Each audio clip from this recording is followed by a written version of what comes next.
이제 우리 하나님 말씀은 구약 성경 다니엘서 5장입니다. 다니엘서 5장 1절부터 9절까지 말씀입니다. 1240페이지에 있습니다. 다니엘서 5장 1절부터 9절까지 한 절씩 교독해서 읽도록 하겠습니다. 벨사살 왕이 그의 귀족 1000명을 위하여 큰 잔치를 베풀고 그 1000명 앞에서 술을 마시니라.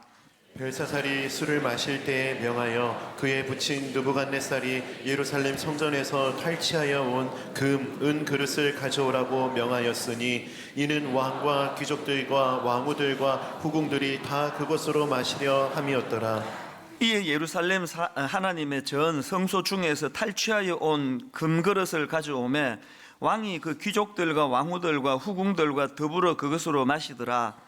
그들이 술을 마시고는 그 금, 은, 구리, 쇠, 나무, 돌로 만든 신들을 찬양하니라. 그때에 사람의 손가락들이 나타나서 왕궁 촛대 맞은편 석회벽에 글자를 쓰는데 왕이 그 글자 쓰는 손가락을 본지라. 이에 왕의 즐기던 얼굴빛이 변하고 그 생각이 번민하여 넓적다리 마디가 녹는 듯하고 그의 무릎이 서로 부딪힌지라.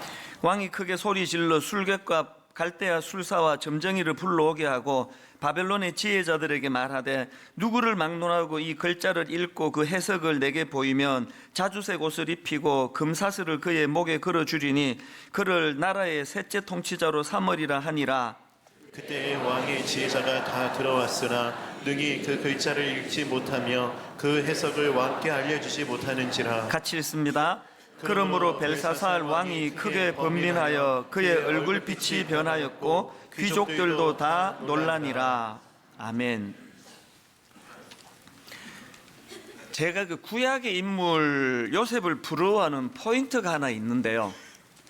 아시다시피 요셉은 그 인생의 출발이 막 엄청난 고난과 또 핍박과 그리고 뭐 말로 다 표현할 수 없는 그런 초라하고 비참함으로 시작한 인생이지만 그러나 요셉은 그 마지막이 너무나 멋지게 그렇게 그 마무리한 인생이 요셉이거든요. 뭐 총리 대신이라고 하는 뭐 권력을 얻어서라기보다는 그 죽음 직전에 요셉이 보여준 그 성숙하고 아름다운 모습들이 야, 참 멋지다 그런 생각을 갖게 하더라고요. 그렇게 자기 가슴에 굵은 대못을 박은 형제들을 다 용서하고 그 형제들의 자손들에게까지라도 축복하면서 그렇게 거두어주는 그런 모습들도 너무 아름답고요. 또 임종 직전에 이제 나는 죽지만 하나님의 약속하심과 그 하나님의 뜻과 경륜을 우리가 살펴서 그렇게 꿈을 가져야 된다는 요지로 그런 말씀을 전하고 인생을 끝내는 요셉이 참 부럽습니다. 그런 점에서 본다면 야곱의 인생도 저는 참 부럽습니다. 여러분이 다 아시지만 그 젊은 시절에 야곱은 좀 미숙하고 문제가 많은 그런 사람이었지만 그러나 저는 야곱의 인생을 딱 한마디로 정의를 한다면 이렇게 말할 수 있다 생각합니다. 야곱은 처음보다 끝이 더 좋은 인생이었다. 이게 얼마나 부러운 덕목입니까? 이런 면에서 본다면 저의 스승 되시는 옥하는 목사님이 부러운 것도 마찬가지입니다. 목사님이 막 유명하시고 막 큰 교회 목사님이 되셔서 부러운 게 아니고요. 목사님은 은퇴하시는 그날까지 한결같은 그런 모습으로 참 모든 사람이 또 후배 목회자들이 존경하는 그런 모습을 견지하시면서 사역을 은퇴하신 것도 너무 부럽고요. 그리고 또 너무 빨리 돌아가셔서 늘 그게 참 아쉽고 마음이 아프지만 또 그러나 마지막 돌아가실 때까지 그 깨끗한 그런 이미지를 가지고 그런 인생의 마무리를 잘 지으셨다는 점에서 저는 옥하는 목사님이 참 부럽습니다. 지금 여러분 우리 주변에서 일어나는 일들을 보면은 인생이 그 끝이 아름답기가 이게 얼마나 어려운가를 뼈저리게 좀 느끼고 있는 거 아닙니까? 성경에도 보면은 처음에 그렇게 잘 나가다가 그 끝이 비참해진 그런 케이스가 뭐 얼마나 많습니까? 사울 왕을 위시해 가지고 구약의 많은 왕들이 그런 비참한 마무리로 인생을 끝내는데요. 그 우시야 왕은 그렇게 하나님께 인정받고 충성하다가 마지막에 그만 교만해져 가지고 그 저주를 받아 인생을 끝내는 그런 케이스도 있지 않습니까? 그렇기 때문에 우리 모두가 다 하나님 앞에 아버지 우리는 이 야곱처럼 처음보다는 갈수록 더 좋아지는 인생, 그리고 요셉처럼 처음에는 고난이 많았지만 참 마무리가 너무나 아름다운 인생이 되기를 원합니다. 지금부터 그런 기도를 드려야 한다고 생각합니다. 유명한 윌리엄 셰익스피어의 작품 중에 이런 제목의 작품이 있습니다. All's well that ends well. 우리말로 하면은 끝이 좋으면 다 좋아. 그 제목이 참 와닿는 거예요. 그런가 하면은 독일 속담에도 비슷한 속담이 있습니다. Ende gut, alles gut. 이거 역시도 우리말로 하면은 끝이 좋으면 모든 것이 좋다. 그 제가 이런 것들을 쭉 살펴보면서 무슨 도전이 생기는가 하면은 뭐 저나 여러분이 지금 나이가 몇 살인지도 중요하지 않고요. 뭐 이전에 얼마나 철딱서니가 없고 뭐 실수가 많았고 이것도 중요하지 않고요. 지금부터 이제 우리 그 인생의 후반전 남은 인생을 잘 살아나가면 끝이 좋으면 모든 게 좋다. 그런 적용이 되기 때문에 이제 우리가 하나님 앞에서 다시 한번 결단하고 아버지 내 남은 인생 요셉처럼 야곱처럼 옥하는 목사님처럼 지금보다 뒤가 더 좋고 끝이 더 멋지고 끝이 더 아름다운 그런 인생이 되기를 원합니다. 그런 하나님께 기도가 저와 여러분에게서 나오게 되기를 바랍니다. 이런 맥락에서 보면은 오늘 본문의 주인공 벨사살 왕은 진짜 비참한 왕이에요. 절대로 따라하면 안 되는 왕의 그 인생의 여정길입니다. 오늘 본문 다니엘서 5장의 구도를 보면 이게 꼭 벨사살 왕의 그 삶을 그 함축적으로 보여준다 그런 느낌을 가지게 되는데요. 여러분 이 다니엘 5장 1절이 말씀을 어떻게 시작하는지 아십니까? 화려한 잔치로 시작하는 게 다니엘서 5장입니다. 1절을 보십시오. 벨사살 왕이 그의 귀족 1000명을 위하여 큰 잔치를 베풀고 그 1000명 앞에서 술을 마시니라. 이야, 이 귀족 1000명을 초청해가지고 막 어마어마한 파티를, 화려한 파티가 열려지는 것으로 시작하는 게 다니엘서 5장의 말씀인데요. 이 다니엘서 5장이 어떻게 끝나는지 아십니까? 30절을 보십시오. 그날 밤에 갈대아 왕 벨사살이 죽임을 당하였고, 그 시작이 막 어마어마하게 화려한 잔치로 시작한 게 다니엘서 5장인데 그렇게 벨사살 왕이 비참하게 살해당하는 것으로, 죽임당하는 것으로 끝나는 게 다니엘 5장입니다. 이게 꼭 그 벨사살 왕의 모습을 보여주는 것 같은 그런 느낌이 드는 것은 벨사살이 그랬기 때문이에요. 그래서 오늘 우리는 이 벨사살 왕이 뭐가 잘못됐길래, 인생에 뭐가 꼬였기 때문에 그렇게 화려한 삶을 구사하다가 마지막이 그렇게 비참하게 끝나게 되었는가, 이걸 좀 살펴봐야 되는데요. 이 질문에 대한 답이 다니엘서 5장 안에 다 들어있다고 저는 생각합니다.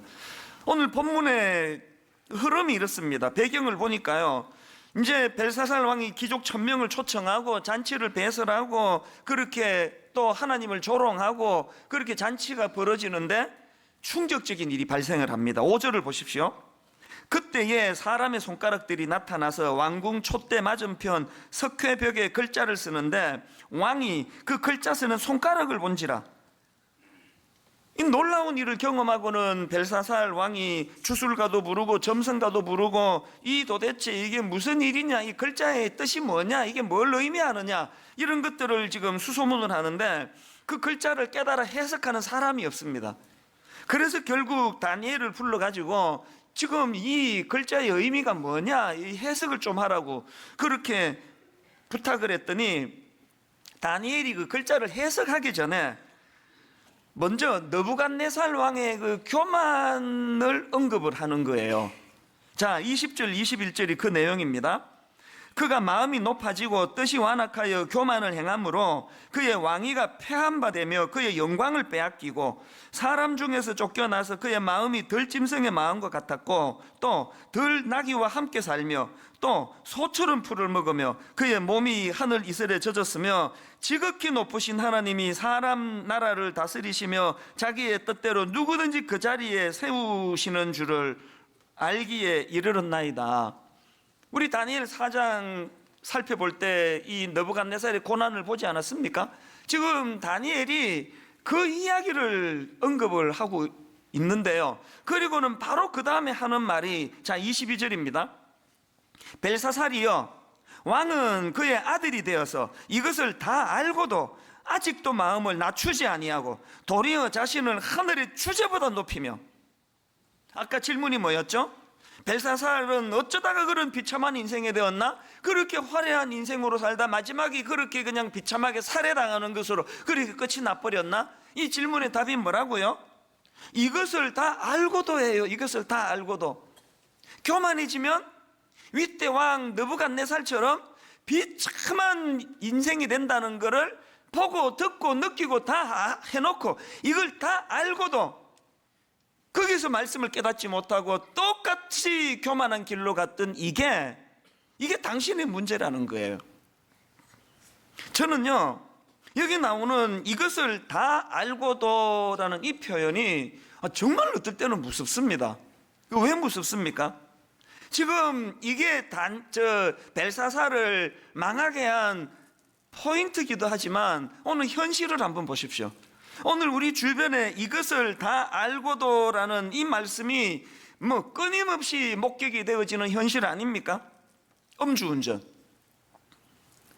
어제도 나왔고 그 전날에도 나왔고, 그 술 먹고 운전하다가 남의 인생도 죽이고 자기도 완전히 폐가 망신해가지고 그렇게 수갑차고 눈물을 뚝뚝 흘리면서 그 술 먹고 운전하지 말았어야 되는데, 그런 것들을 기사를 통해서 늘 다큐멘터리를 통해서 접하면서도 이것을 다 알고도, 어제도 또 음주운전한 사람이 있을 거예요. 제가 이런저런 자료를 보다가 어느 기사를 보니까 참 마음이 묘하더라고요. 어느 날 경찰이 2시간 동안 음주운전 단속을 했대요. 이제 전국적으로 음주운전 단속하면서 더 놀라운 게 미리 예고도 했대요. 오늘 밤 9시부터 11시까지 전국적으로 이제 음주운전 단속을 한다. 그랬는데 여러분, 그 2시간 동안에 음주운전 하다가 잡힌 사람이 몇 명인지 아십니까? 534명이랍니다. 이런 어리석음을 벨사살로 말하면 딱 한마디, 이것을 다 알고도, 이 어리석음 아닙니까? 수년 전에 어떤 유명한 목사님이 성적으로 죄를 지어가지고 본인도 수치의 자리에 빠지고 한국교회도 너무나 가슴 아픈 그런 자리에 빠지고 하나님이 조롱을 당하는 이런 가슴 아픈 일들을 뻔히 뉴스로 입으로 전해지고 다 겪었는데 불구하고 또 좀 있으면은 또 같은 일이 일어나고 또 좀 있으면 또 같은 일이 일어나고, 급기야 요 근래에는 무슨 그루밍 성폭행이라는 말이 교회 안에서 나오는 게 이게 뭘 의미하는 거냐고요. 이게 바로 벨사살의 이것을 다 알고도 아닙니까? 여러분, 누구를 욕하고 비난하고 그러라고 그런 사건을 하나님이 주신 게 아니라, 벨사살이 어떻게 해요? 그 느부갓네살의 그런 교만하다가 징계를 받은 그 내용을 우리가 받았으면 자기는 그것을 타산지석으로 삼아가지고 하나님 앞에 겸손의 길로 나가야 되는데, 이거를 실패했기 때문에 비참한 인생이 돼버린 게 그게 벨사살이라는 거예요. 자, 그러면 벨사살에게 하나님께서 윗대 느부갓네살을 통해서 자기에게 교훈을 주시기를 원했다면, 오늘 우리에게는 이 벨사살의 어리석음을 왜 오늘 기록하고 또 종을 통해서 이거를 설교로 듣게 하시는 건가요? 그 인간 그거 진짜 그 바보 같은 놈이네. 그 벨사살 평가하려고 이 말씀을 주는 게 아니에요. 우리 자신을 돌아보자는 거예요. 어떤 부분에서 내가 지금 내 삶에 이것을 다 알고도라는 이 굴레를 벗어나지 못하고 있는가? 저희 교회가 2주 전에 총신 학부생들하고 신대원 그 신학생들을 초청을 해서 저녁을 대접하고, 용돈도 많지는 않지만 용돈도 좀 드리고, 그리고 또 그 수요 예배 때 헌신 예배로 우리 다음 세대 젊은이들을 위해서 그렇게 눈물로 기도하는 시간을 왜 가졌습니까? 그때 우리 신학생들을 좀 돕자, 장학금하고 우리 교수님들 좀 격려해 드리자고. 그래서 헌금을 좀 했더니 세상에 그 한 4천여만 원 나왔어요. 4천여만 원 가까이 나와서 끝자리를 좀 채워가지고 이제 이 신학교에다가 이거 우리 학생들 장학금으로 그리고 교수님들을 위해서 이거 좀 써달라고 학부하고 신대원에게 잘 나눠서 쓰라고 그렇게 이거를 전달할 예정이거든요. 왜 그래야만 됩니까? 왜 그 신학생들 불러서 식사 대접하고 용돈 주고 헌금해가지고 장학금으로 주고 왜 그래야만 됩니까? 두 가지 이유가 있습니다. 첫째는요, 그 젊은 신학도들하고 또 그 총신 학부생들한테 미안해가지고요. 기성세대로서 그 신학교가 돈과 정치로부터 자유로워야 되고 부정과 비리로부터 깨끗해져야지 그게 신학교인데 어른들이 그거를 잘못하는 바람에 학생들이 수업을 거부하고 길거리로 나가고 이런 일들을 겪으면서 기성세대로서 너무 부끄러운 거예요. 너무 미안한 겁니다. 그런가 하면은 또 한 가지 이유가 더 있습니다. 그날 그 신학생들하고 학부생들 불러가지고 식사하면서 제가 그 던졌던 메시지는 하나예요. 이렇게 이야기했습니다. 기성세대 욕해라. 괜찮다. 이찬수 목사 마음껏 욕해라. 욕 얻어먹어도 싸다. 우리 세대는 한국교회를 이렇게 만들었는데 마음껏 비판하고 마음껏 욕해라. 단 준비하면서 욕해라. 준비하면서 당신들이 윗대에 대하여 준비 없이 욕만 해대면은 30년 뒤에 당신들의 후배들에게 똑같은 수치를 당하게 될 것이라고. 30년 전에 신학교 다닐 때 우리는 욕 안 했느냐고. 윗대 이러면 안 된다고 욕 다 했지만 지금 뭐 달라진 게 별로 없는 거 아닙니까? 그러면서 제가 그날 간담회 하면서 손톱 이야기를 했어요. 우리 딸아이가 한 3살, 4살, 4살도 안 될 때예요. 아장아장 그럴 때인데요. 저녁에 엄마가 이제 세수하려고 화장실로 들어갔는데 언제 뒤따라와 가지고는 그 반대편 문틈에다가 손을 집어넣어 버린 거예요. 그래서 문을 딸깍 닫는데 애가 막 자지러지듯 비명을 질러 가지고 놀라 가지고 가보니까 손톱 하나가 이렇게 붕 떠서 죽어버렸어요. 그래가지고 그냥 뭐 그때가 밤 한 11시 가까이 됐던 걸로 기억하는데요. 이 아이를 안고 뭐 응급실로 달렸죠. 그래가지고 이제 비상으로 그 수술을 했는데 뭐 손톱 이거 수술이라는 게 보니까 바느질이더라고요. 이게 붕 뜬 거를 이거를 이제 마취해가지고 이걸 다 이제 바느질을 하듯이 이제 이거를 기워가지고 절망적인 선포를 내리는 겁니다. 불행하게도 이 손톱 바로 아래에 있는 요 성장 세포가 있는데 손톱을 자라게 하는 성장 세포를 다쳤다는 거예요. 그래서 이제 이 손톱이 안 날 거라는 겁니다. 그러면서 의사분이 하시는 말씀이요. 오늘 밤이 정말 중요하다. 이걸 지금 이렇게 수술을 했는데 얘가 이제 마취 깨고 그 가렵고 그래가지고 이거를 이렇게 건드려 버리면 끝장이라는 거예요. 여러분 그날 밤에 제가요 얘 손 붙들고 밤을 샜습니다. 당사자는 코를 골면서 자는데요. 옆에서 제가 손을 잡고 밤을 샜습니다. 아비의 심정이란 게요. 밤을 새서 제가 손을 붙잡으면서 하나님께 절규하듯 기도했습니다. 하나님, 저는 이 손톱 필요 없는데요. 저한테 이게 뭐가 필요하겠습니까?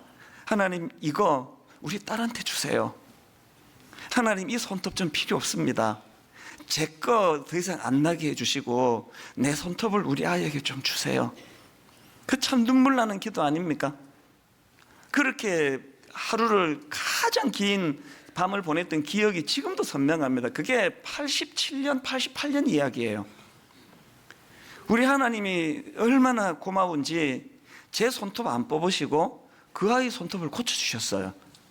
그래서 손톱이 자라기 시작해가지고요. 병원은 안 난다 그랬는데 얘는 지금 멀쩡히 손톱이 나가지고요. 한 몇 년 전에 제가 너 이런 일 있었던 거 아느냐고 물었더니 손톱이 빠졌다는 그 자체를 기억을 못 하더라고요. 완전히 복구가 됐다는 뜻 아닙니까? 제가 우리 젊은 신학도들한테 밥 먹으면서 이 이야기를 해줬어요. 가슴 아프게도 우리 기존 목사들이 우리 기존 교회가 손톱이 빠져버렸다. 많은 사람들이 이제 한국에 희망이 없다 그런다. 이제 더 이상 손톱이 안 난다고 선고하듯이 이제 한국 교회는 어렵다고 이야기한다. 근데 니들이 손톱이 돼주면 좋겠다고.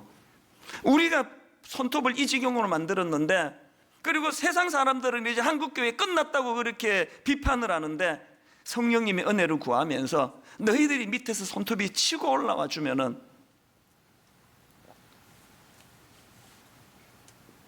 우리 이거 놓고 기도해야 됩니다. 하나님, 우리 기성세대의 죄악을 용서해 주시고, 아버지, 우리들의 죄로 말미암아 우리 자녀 세대, 다음 세대 교회를 떠나가고 그 신학교에 와가지고도 참 수업 거부하고 뭐 이런 가슴 아픈 일이 일어나는데, 하나님 특별한 은혜를 베풀어 주셔서 우리 기성세대의 타락한 손톱은 다 빨리 빠져버리고, 그리고 세상은 손톱 안 난다고 선고할지 몰라도 성령님의 역사하심으로 우리 다음 세대가 한국교회를 치고 올라오는 새 손톱이 되게 하여 주시옵소서. 우리가 해야 될 기도라고 저는 생각하고, 그 얘기를 제가 나누었습니다. 어떤 목사님이 손톱이 빠져버려가지고 막 닿으면 아파 죽을 것 같고 막 신경이 그냥 곤두서고 그랬는데, 밑에서부터 새 손톱이 치고 올라오니까 그게 다 치료가 되더라. 그런 이야기도 제가 전해줬습니다. 우리 다음 세대를 위해 기도해야 되는데요, 그러려면은 여러분, 우리 다음 세대가 20대가 10대가 또 30대가 자라나는 죽은 손톱을 살리게 만드는 새 손톱이 되기 위해서는 해야 될 게 하나 있습니다. 벨사살이 걸어갔던 그 길로 가면 안 됩니다. 윗대에 교만했던 느부갓네살의 잘못된 모습을 보고, 그가 당하는 고난을 보고, 이것을 다 알고도 그러면서 따라하는, 이건 막아야 된다는 거예요. 욕하면서 담는 거 아닙니까? 욕하면서. 여러분 가정의 아들을 축복하고 여러분 가정의 딸을 위해서 기도할 때, 하나님, 우리는 비록 부족함이 많은 부모고 참 예수 믿는다 그러면서 약한 점이 많은 부모지만, 아버지, 우리 아들이 벨사살 되지 않기를 원합니다. 이것을 다 알고도 부모가 이렇게 믿음이 약하면 이런 어려움을 겪는다는 걸 다 경험해 보고도 그 부모의 길을 똑같이 걸어가는 벨사살이 아니라, 하나님, 우리 아이에게는 우리 가정을 새로 불러일으키는 새 손톱이 되기를 원합니다. 이게 우리가 해야 될 기도 아니겠습니까? 이런 의미에서 지금부터라도 우리 자신들이 벨사살이 범했던 그 우의 잘못된 걸음에서도 벗어나야 되는데요, 이 하나님의 경고의 말씀을 보십시오. 누가복음 21장 34절. 너희는 스스로 조심하라. 그렇지 않으면 방탕함과 술 취함과 생활의 염려로 마음이 둔하여지고 뜻밖의 그날이 덫과 같이 너희에게 임하리라. 아직 우리 기회 있잖아요. 아직 우리는 느부갓네살의 잘못된 모습을 보고 그 잘못된 교만의 길로 가지 않도록 우리는 아직 기회가 있잖아요. 그날에 덫과 같이 재앙이 임하는 그 끝간데 없이 가서 벨사살의 길을 걸어가면 안 되는 거 아니겠습니까? 이게 오늘 본문에 나오는 이것을 다 알고도 그 의미거든요. 근데 여러분, 이 본문 22절에 보면은요, 벨사살이 느부갓네살 왕의 아들이라고 그렇게 기록이 되어 있습니다. 22절입니다. 벨사살이여 왕은 그의 아들이 되어서 이것을 다 알고도. 근데 여러분, 사실 벨사살은 느부갓네살 왕의 아들이 아닙니다. 그 아들이 아닌데 왜 아들이라고 기록했을까요? 이거에 대해 가지고 학자들의 의견이 분분한데요, 저는 송병년 교수님이 쓴 주석에서 그 참 공감이 되는 설명을 하나 들었습니다. 유대인들은 이 아들이라는 용어를 통해 그 직업을 표현하기도 하고 또 그 사람의 성격을 나타내기로 한다는 거예요. 그 여러분이 잘 아시지만 예수님이 예루살렘에 입성하실 때 그 내용을 다룬 마태복음 21장은 아시죠? 자, 마태복음 21장 8절 9절을 한번 보십시오. 무리의 대다수는 그들의 겉옷을 길에 펴고 다른 이들은 나뭇가지를 베어 길에 펴고 앞에서 가고 뒤에서 따르는 무리가 소리 높여 이르되 호산나 다윗의 자손이여 찬송하리로다. 여러분, 우리말 성경으로 호산나 다윗의 자손이여는 그렇게 잘된 번역이 아니에요. 왜냐하니까 원어로 그대로 직역하면은 다윗의 자손이여가 아니고요. 원어에 보면은 다윗의 아들이여로 되어 있습니다. 그래서 영어 성경을 보면 열이면 열 다 son of David으로 되어 있습니다. 다윗의 아들이여 이렇게 기록했습니다. 여러분 다 아시죠? 예수님이 다윗 왕의 아들입니까? 아니에요. 근데 왜 다윗의 아들이라고 이야기합니까? 아까 말씀드렸잖아요. 유대인들의 표현에는 그 다윗의 아들이여 할 때 그 다윗의 그 계열, 다윗의 그 계보, 그와 같은 방향, 같은 목표를 향해 가는 그 군을 향해서 강조하기 위해서 아들이라는 표현을 썼다는 거 아닙니까? 이게 저에게 무슨 경고가 되는지 아십니까? 벨사살은 지금 느부갓네살의 아들이라는 이 표현 속에서 벨사살이 가지고 있는 칼라가 거기에 담겨 있는 거 아닙니까? 느부갓네살은 교만한 왕이고 그 교만으로 말미암아 끔찍한 고난을 당했던 인물인데 벨사살이 느부갓네살의 아들이라는 그 계열이라는 거예요. 그 제가 이 말씀을 묵상하다 이런 생각을 해봤습니다. 여러분은 누구의 아들이세요? 바벨론 왕의 아들입니까? 여러분 하나님의 아들이세요? 이거는 남녀를 구분지어서 하는 표현이 아니에요. 상징이에요. 여러분은 누구의 딸입니까? 그리고 또 한 가지, 우리가요 하나님이 느부갓네살 왕을 통해서 주변에 있는 그 사람을 통해서 우리에게 경고를 주실 때 그 경고를 우리가 제대로 받지 못하고 깨닫지 못하면 현상을 유지하는 게 아니라 더 나빠진다는, 더 악해진다는 거예요. 뭘 보고 이런 말씀을 드릴 수 있느냐?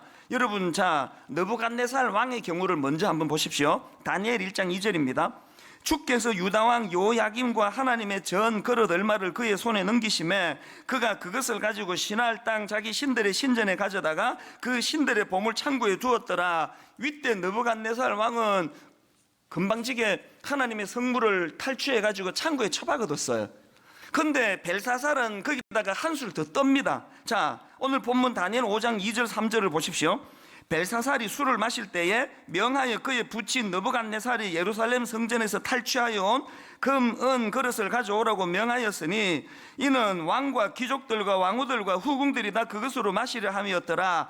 이에 예루살렘 하나님의 전 성소 중에서 탈취하여 온 금그릇을 가져오매 왕이 그 귀족들과 왕후들과 후궁들과 더불어 그것으로 마시더라. 4절, 그들이 술을 마시고는 그 금, 은, 구리, 쇠, 나무, 돌로 만든 신들을 찬양하니라.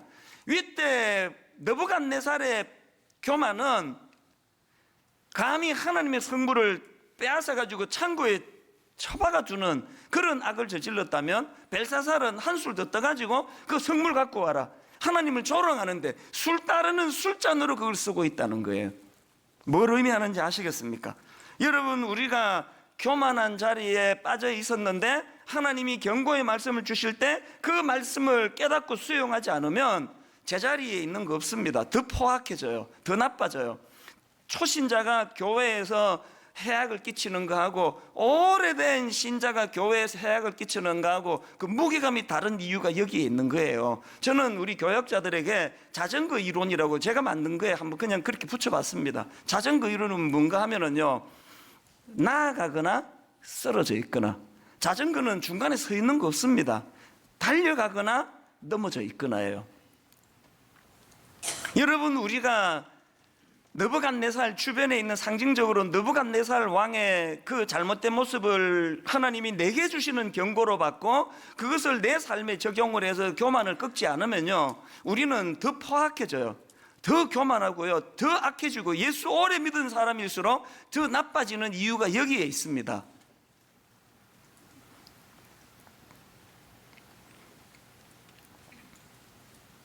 그리고 또 한 가지, 느부갓네살 왕은 교만의 자리에 빠졌다가 징계를 받고 깨달아서 돌아섰잖아요. 지난주 살펴봤지 않습니까?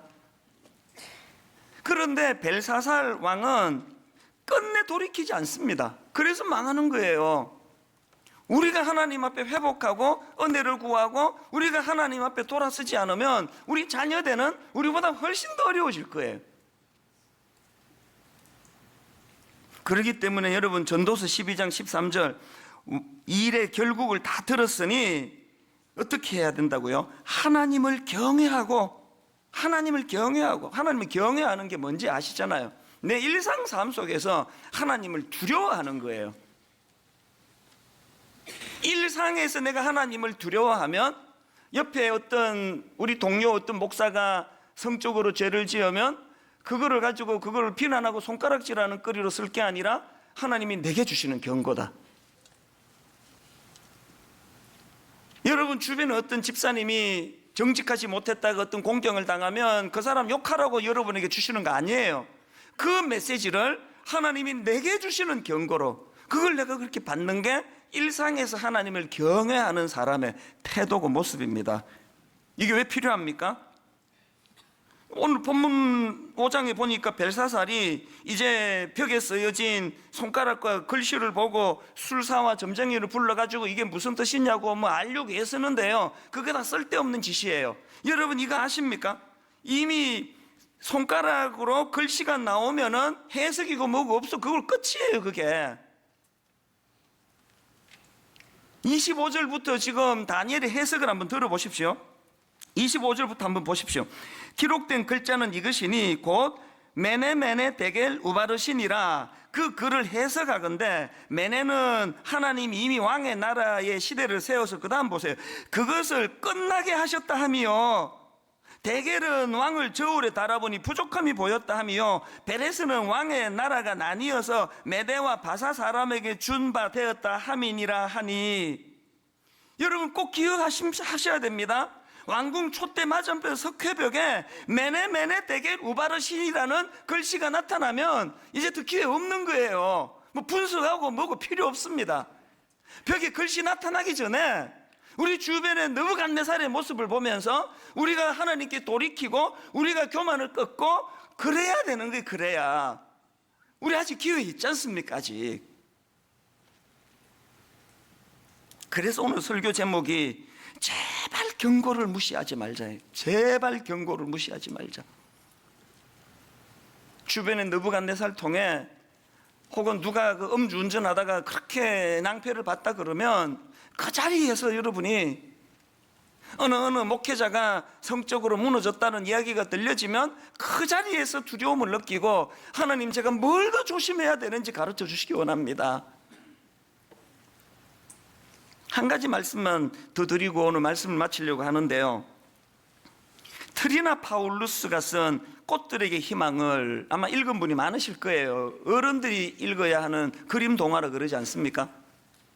그 꽃들에게 희망을이라는 그 동화에 보면은 줄무늬 애벌레가 등장을 하는데요, 이 줄무늬 애벌레가 이제 더 나은 삶의 목적을 찾아가지고 길을 떠납니다. 그렇게 길을 가다가 보니까 큰 기둥이 하나 있는데, 보니까 막 어마어마한 애벌레들이 그 기둥을 올라타려고 마비교환이 되어 있는 거예요. 그 기둥이 막 어마어마하게 큰 거예요. 이 줄무늬 애벌레도 그 거대한 기둥을 오르기 시작하는데, 모든 애벌레들이 기둥을 오르면서 가지는 공통된 생각이 그 꼭대기에 삶의 목적이 있을 거라는 거예요. 그 목표를 향해서 그 동료들을 밟고 딛고 그렇게 꼭대기에 올라가는데, 주인공 줄무늬 애벌레가 드디어 모든 경쟁자들을 다 물리치고 기둥 꼭대기 근처까지 다다르는데요, 이 주인공이 그 목표한 곳에 다다라 가지고 받은 충격이 세 가지예요. 어떤 충격이냐? 첫 번째 충격이요, 그렇게 고생해가지고 올라갔는데 기둥 꼭대기에 아무것도 없더라는 거예요. 이게 첫 번째 충격이에요. 두 번째 충격이 뭔지 아십니까? 그 주변에 상당히 많은 다른 애벌레들이 그 사실을 알면서도 쉬쉬하면서 그것을 숨기고 있더라는 거예요. 왜? 그게 드러나면 기둥이 와해가 될 거니까. 세 번째 충격이 뭐냐? 정신 차리고 보니까 자기가 속아서 올라왔던 것 같은 기둥이 헤아릴 수 없이 많더라는 거예요. 이 그림 동화가 우리에게 주는 메시지가 뭘까요? 여러분, 그 그림 동화에 기둥이 둘 나옵니다. 하나는 벌레들이 스스로 하늘에 오르기 위해서 몸부림치며 기어 오르는 과정에서 만든 기둥이고요, 그리고 또 한 기둥이 있는데 나무예요. 나무는 애벌레가 태어난 삶의 근원 아닙니까? 이 애벌레들이 오르려고 해서 만들어진 기둥은 허상이에요. 그 끝에 아무것도 없습니다. 옆에 있는 그 나무는요, 그 애벌레가 나비 되기 위해서 애쓸 게 없습니다. 나무에 붙어 있으면 돼요. 이게 오늘 우리에게 영적으로 무슨 메시지를 줄까요? 뭐가 교만입니까? 그는 대신은 하나님을 제외시키고 내가 노력해가지고 저 기둥이 올라가겠다는 몸부림치는 이 자체가 그게 교만이라는 거예요. 하나님은 이 사실을 깨트려 주시기 위해 가지고 주변에 느부갓네살의 교만도 보여주시고 벨사살의 교만에서 망한 것도 보여주시고, 그래서 또 오늘 담임 목사인 저를 통해서 그 사실을 여러분에게 좀 전하고 있는 거거든요. 결론을 이렇게 맺기 원합니다. 지난주 살펴본 것처럼 다니엘 4장 37절에서 느부갓네살이 고난을 통해서 그가 깨달은 거, 이게 우리에게 주시는 메시지가 있기 때문에 한 번 더 읽고 말씀을 마치려고 합니다. 그러므로 지금 난 느부갓네살은 하늘의 왕을 찬양하며 칭송하며 경배하노니 그의 일이 다 진실하고 그의 행하심이 의로우심으로 교만하게 행하는 자를 그가 능히 낮추심이라. 뭐가 교만인지 아시겠죠? 애벌레가 지가 어떻게 노력해서 동료들 꺾어가지고 그 기둥 꼭대기에 올라가려고 시도하는 이 자체가 교만이에요. 그래서 여러분이 교만을 꺾기 위해서 어떻게 해야 된다고요? 하늘의 왕을 찬양하며 칭송하며 경배하노니 더 애쓰지 마세요. 그런 대신은 하나님 그 아까 그 나무로 상징되는 그분과 더불어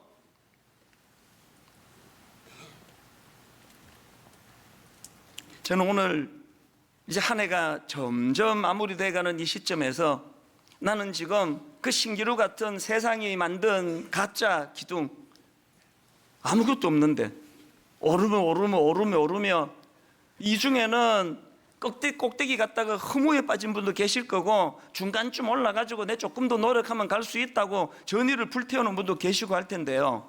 여러분, 지혜는 이런 말씀을 통해서 꼭대기까지 안 가고 깨닫는 거예요. 오늘 이 깨달음이 성령님의 은혜로 저와 여러분에게 회복되기를 바랍니다. 오늘 말씀을 기억하시면서 우리 이 찬양을 같이 한번 불러보면 좋겠습니다. 나의 영혼이 잠잠히 하나님만 바라미여 나의 구원이 누구에서 납니까? 그에게서 나는도다. 나의 영혼아 잠잠히 하나님만 바라라. 왜 그래야 됩니까? 나의 소망이 저에게서 나는도다. 허상의 기둥 내려오시고요, 그냥 생명의 근원되는 나무 더불어 누리고 즐기며 붙어 있기만 하면 됩니다. 나비가 되는 유일한 길이 애벌레에게 그 길을 택하는 겁니다. 우리 가사를 생각하시면서 한번 말씀을 정리하는 시간 갖기 원합니다. 나의 영혼이 잠잠히 나의 영혼이 잠잠히 하나님만 바라미여 나의 구원이 누구에서 납니까? 그에게서 나는도다.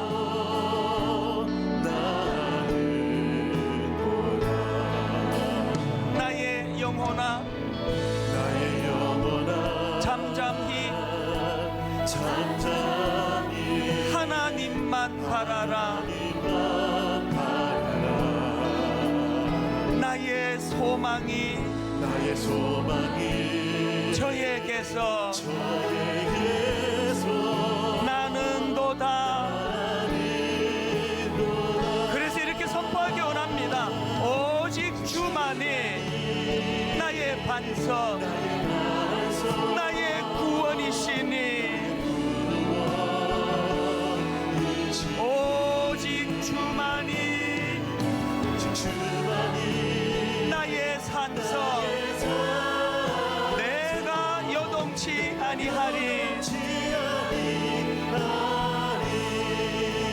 나의 영혼이 간절히 여호와를 갈망하며 나의 입술이 여호와를 찬양하리. 이렇게 선포하십시오. 나의 영혼이 즐거이 누구를 따릅니까? 여호와를 따르리니 나의 평생에 여호와를 송축하리. 이렇게 고백하실 수 있겠습니까? 오직 주만이 나의 반석, 나의 구원이시니 오직 주만이 나의 산성,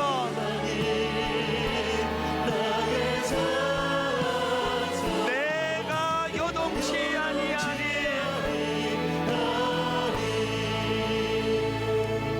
이제 12월 달이 이제 내일 모레 아닙니까? 올 한 해 어느 기둥을 그렇게 열심히 오르셨습니까? 끊임없이 경쟁하고 오르고 또 올랐는데 다른 사람들이 여기 아무것도 없네? 그게 그 애벌레의 미련함이고 우리 인간의 미련은 아닙니까? 창조주 되시는 하나님의 그늘에서 벗어나서 내 힘으로 오르고 또 오르고 또 올랐지만 손에 잡히는 게 없어요. 여러분의 허물은 어디에서 나오는 겁니까? 우리 찬양 다시 한번 부를 동안에 아버지 하나님, 그 허상의 기둥을 오르느라고 인생을 다 허비하고 끝에 마지막에 올라가 아무것도 없네, 허무가를 부르는 인생이 아니라 하나님 미리 깨닫고 인생의 궤도 수정이 예배 가운데 일어나기를 바랍니다. 우리 가사를 생각하시면 한 번 더 이렇게 찬양합니다. 나의 영혼이 잠잠히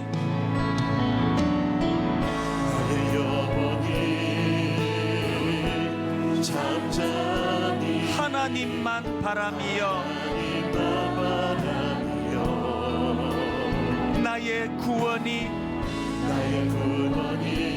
그에게서 나는도다. 우리 자신에게 선포하셔야 합니다. 명령하십시오. 나의 영혼아 잠잠히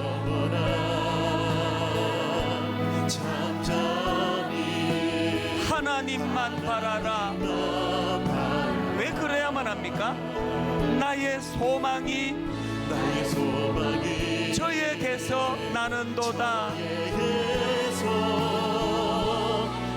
이 깨달음을 가지고 힘있게 선포합니다. 오직 주만이 나의 반석, 나의 구원이시니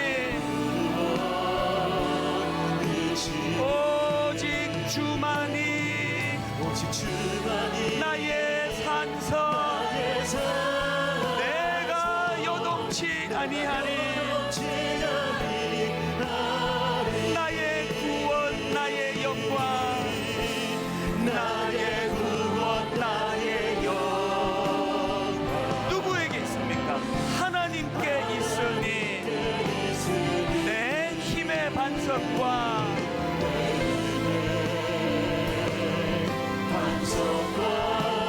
피난처 되시네.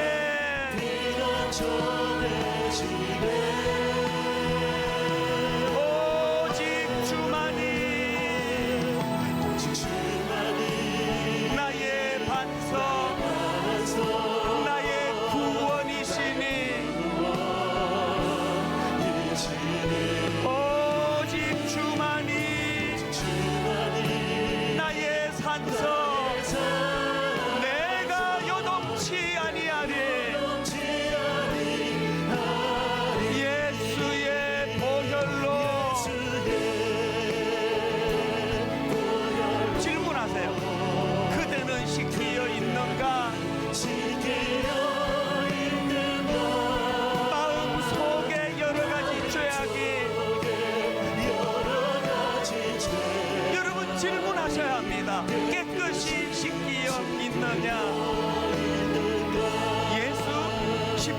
십자가에 흘린 피로써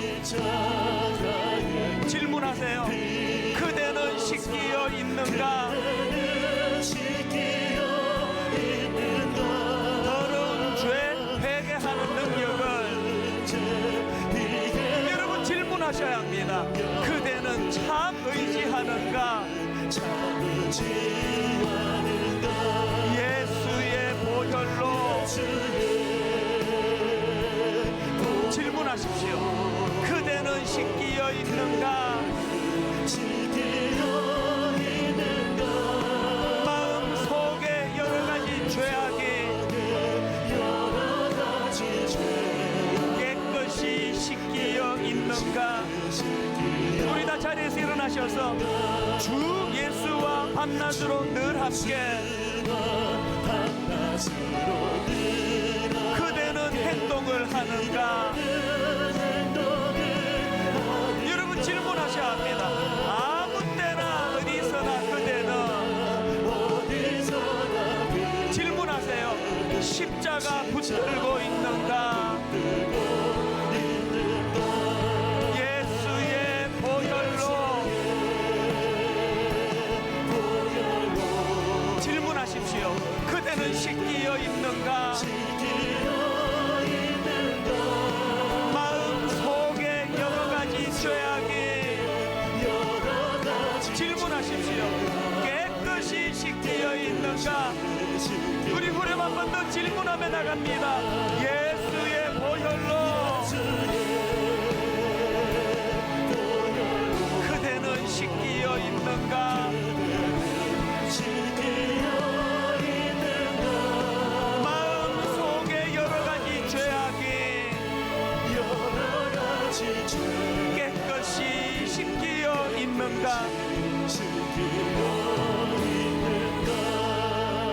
하나님 아버지, 너희는 스스로 조심하라. 그렇지 않으면 방탕함과 술 취함과 생활의 염려로 마음이 둔하여지고 뜻밖의 그날이 덕과 같이 너희에게 임하리라 말씀하셨는데, 벨사살처럼 이것을 다 알고도 아버지 느부갓네살이 교만하다가 어떤 고난을 당했는지 이것을 다 알고도 똑같이 그 길을 따라 올라가는 우리는 그 나반과 같은 나베와 같은 인생입니다. 애벌레와 같은 인생입니다.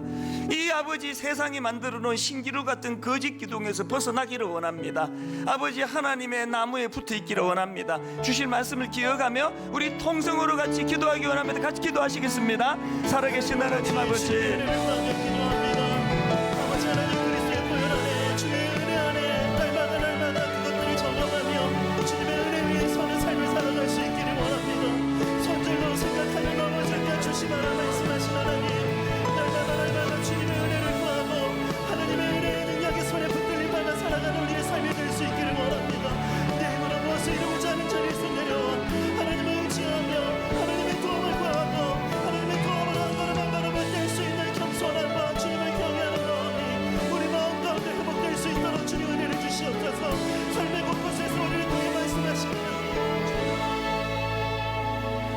벨사살이여, 왕은 그의 아들이 되어서 이것을 다 알고도 아직도 마음을 낮추지 아니하고 도리어 자신을 하늘에 주저보다 높이며 하나님 주변에 수많은 느부갓네살, 어리석은 그 느부갓네살 같은 사람들의 교만이 그 사람을 어떤 징계의 자리로 이끄는지를 우리가 다 보고 듣고 느끼고 하면서도 우리도 벨사살처럼 여전히 이것을 다 알고도 아직도 마음을 낮추지 아니하는 이 미련함을 주님 불쌍히 여겨주시기 원합니다.